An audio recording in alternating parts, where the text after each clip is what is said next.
Sono Allegra Selvaggi e vi racconto Terra di lavoro, un podcast che narra le origini di una famiglia e di un vino.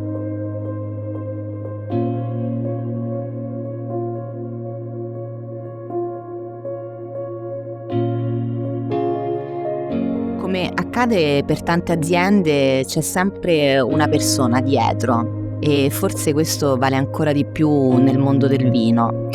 Nel nostro caso quella persona è Roberto Selvaggi. Lui era mio padre.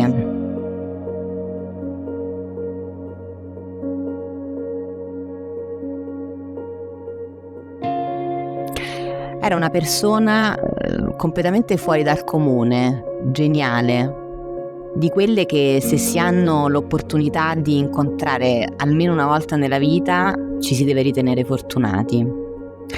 Lui è cresciuto in una famiglia benestante e ha perso il papà che rientrava da un comizio politico quando lui era un bambino. Ed è proprio da lui, da mio nonno Enzo, che ha ereditato una grande passione per la storia, per la politica e per il giornalismo.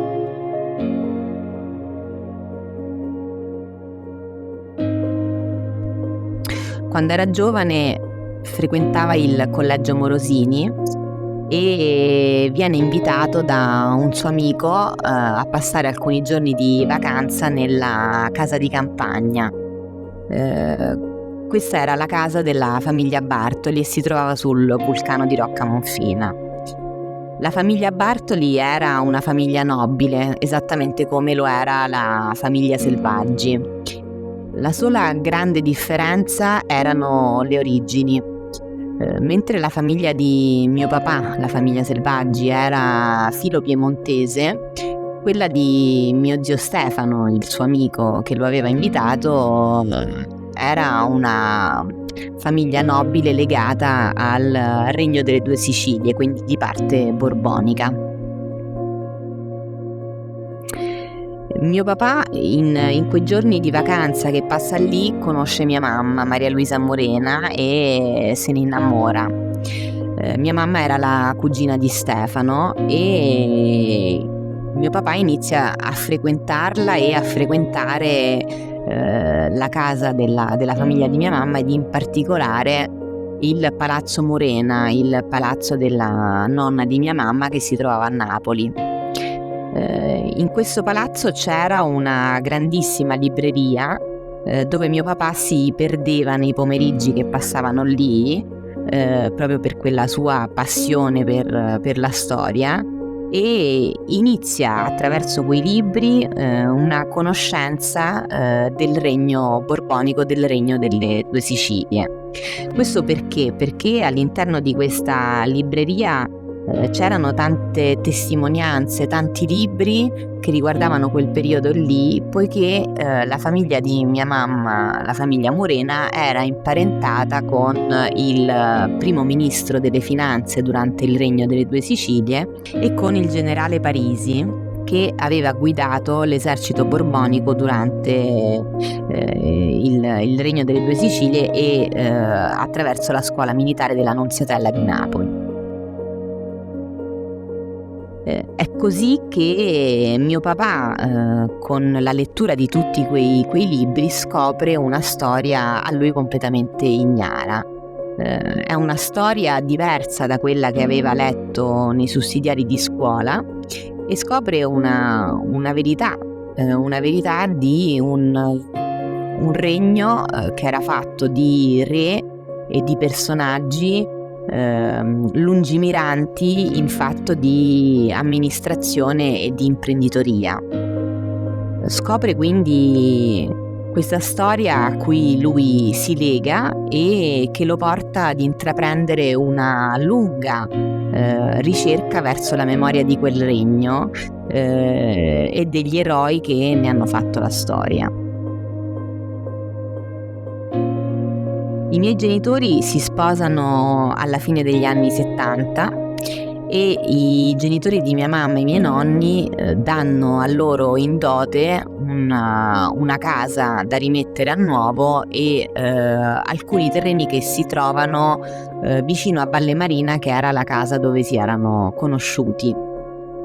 E è così che nasce Fontana Galardi. Fontana Galardi è la casa che ha ospitato la nostra famiglia durante le vacanze estive e natalizie, ed è mio papà che gli dà quel nome riprendendo le vecchie mappe militari, dove appunto si trovava la zona di Fontana Galardi, esattamente dove si trovava quella villa.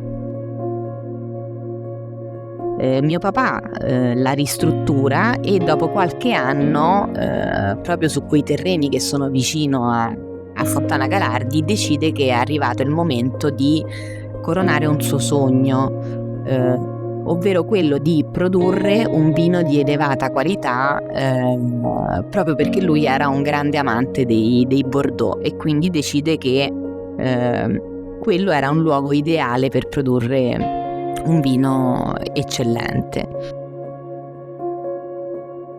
Decide di coinvolgere Riccardo Cotarella e lo convince a venire a visitare quei luoghi che in quel momento erano principalmente caratterizzati da castagneti, da boschi, da alberi da frutto e da oliveti. Inizialmente Riccardo era reticente, in quanto quei luoghi non sono conosciuti per la produzione di vino, ma la testardaggine di mio padre fa sì che Riccardo viene a visitare quei luoghi. Mio papà era infatti un trascinatore, esattamente come aveva convinto Riccardo. Decide di coinvolgere mia madre ed alcuni suoi cugini, i miei zii, a seguirlo in questa impresa.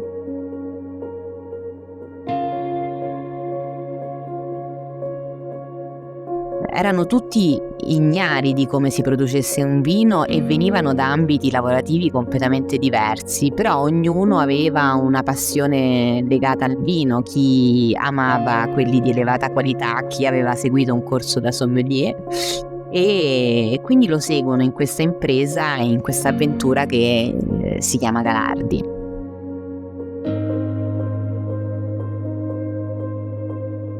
All'inizio mia madre Maria Luisa e mia zia Dora sono le addette al commerciale, mio zio Francesco si trova in cantina, mentre mio zio Arturo all'amministrazione.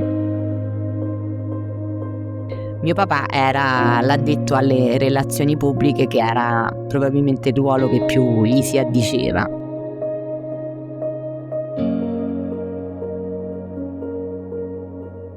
Questa avventura incomincia per loro totalmente improvvisando ogni attività che giornalmente si proponeva, ed ognuno cercava in qualche modo di aiutare l'altro.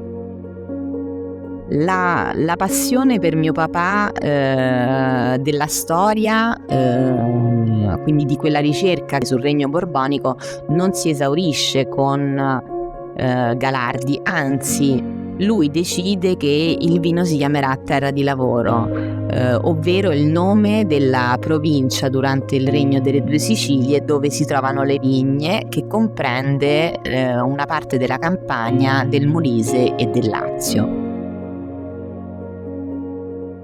E oltre a questo decide di inserire sull'etichetta una delle mappe dell'epoca tra le sue preferite, quella appunto della Terra di Lavoro. Questo è un altro modo per lui, dopo la sua ricerca, dopo i tanti libri che aveva scritto e le mostre che aveva organizzato, di continuare a dare memoria a quel regno che tanto lo aveva colpito. Mentre nasce Galardi, l'azienda, io e mio fratello ci passiamo le vacanze, quindi per noi rappresenta un luogo magico, è un luogo che ha dei colori e degli odori che non si trovano nella città dove viviamo, la città di Roma. per noi è la casa di campagna dove arriviamo il venerdì sera per passarci il fine settimana, e ad aspettarci ci sono i sughi e i funghi porcini e i camini accesi d'inverno. Oppure d'estate. Per noi l'estate è passare i pomeriggi in piscina e l'odore delle ciambelle fritte con lo zucchero sopra. Per noi questa, la Galardi, era il posto più bello del mondo. Crescendo ovviamente ci siamo allontanati da Galardi, eravamo entrambi impegnati con lo studio, con l'università e successivamente con il lavoro, e continuavamo a vivere Fontana Galardi solo per alcuni giorni l'anno. Ma è impressionante perché in quegli anni in cui noi giocavamo nei giardini di Galardi stava nascendo qualcosa di cui eravamo inconsapevoli. Nel 1991 viene infatti fondata Galardi ed io ho solo 6 anni, mio fratello ne ha 4 più di me, e quel posto che per noi era appunto un parco giochi stava diventando invece un'azienda vinicola che avrebbe fatto la storia e di cui gli artefici erano appunto mio padre, mia mamma e i miei zii. Noi in quegli anni lì non ne sentivamo tantissimo parlare, sapevamo solo una cosa: sapevamo che la nostra famiglia produceva un vino raro, di elevatissima qualità. Forse l'unica cosa che ci ricordiamo è mio nonno che a tavola durante i pranzi d'estate si arrabbiava perché voleva assaggiare quel vino che veniva prodotto sui terreni della moglie di mia nonna e non gli era consentito. Erano arrivate le prime vendemmie per il Terra di Lavoro. La prima, non entrata mai in commercio, era la 1993, tanto voluta da mio papà, perché Riccardo aveva dato indicazioni di non vendemmiare mentre la testardaggine di mio padre aveva prevalso, e quindi nasce un Terra di Lavoro 1993 ma mai entrato in commercio. La prima vera vendemmia, quella ufficiale, è la 1994, che dà una piccolissima produzione di sole 500 bottiglie. Queste vengono portate 2 anni dopo al Vinitaly e vengono acquistate interamente da un americano, Leonardo Locascio, che all'epoca era un importatore di vini italiani di eccellenza. Ecco, diciamo che rimangono impresse soltanto queste discussioni con mio nonno e la consapevolezza di questa produzione di un vino di elevatissima qualità, ma che per noi era un vino che poteva essere stappato unicamente in occasioni assolutamente eccezionali. Nei primi anni di produzione, anche se tutto era iniziato come un'avventura, arrivò abbastanza rapidamente il successo del Terra di Lavoro, e questo costrinse i miei genitori ed i miei zii a trasferirsi in prossimità delle vigne e quindi di dedicare completamente il loro tempo al Terra di Lavoro. Io in quegli anni lì vedevo poco i miei genitori, ero adolescente così come lo era mio fratello e non ce ne preoccupavamo molto. Sapevamo sempre solo questa cosa, che la nostra famiglia aveva un'azienda vinicola e Galardi diventava per noi un punto dove ritrovare i nostri genitori.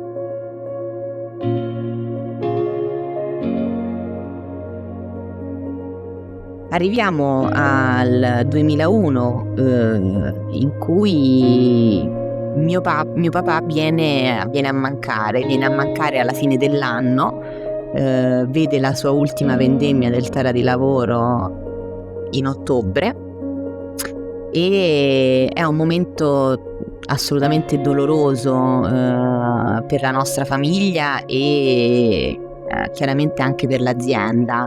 Era in fondo stato lui l'artefice di quel vino e quindi lascia tutti con un immenso vuoto.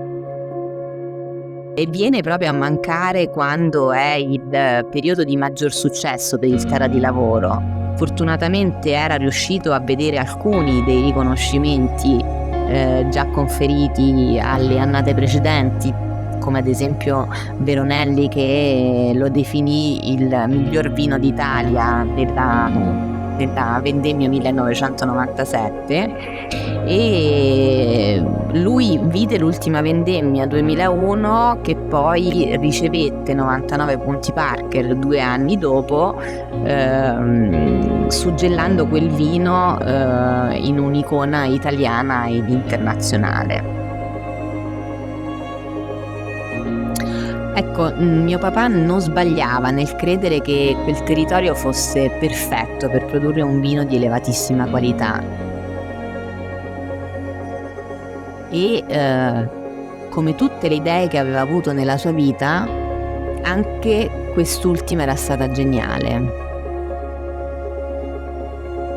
E questo ce lo dimostra una storia di un'azienda lunga 30 anni, un'azienda che ha prodotto un vino, un'icona, un mito, che non ha mai smesso di essere tale.